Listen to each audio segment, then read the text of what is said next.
হ্যাঁ তুমি কই আইছো পিছু আইছে আমার বুড়ি খুব এক্সাইটেড তাই পিছু আইছে খুব সুন্দর লাগে মানুষ আর মানুষ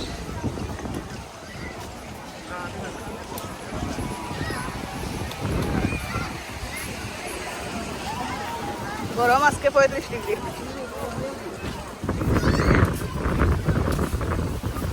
ওই যে তাই পিছর জিনিস তো আনাত লাগিয়েছে এটা আমরা আছে তাই তো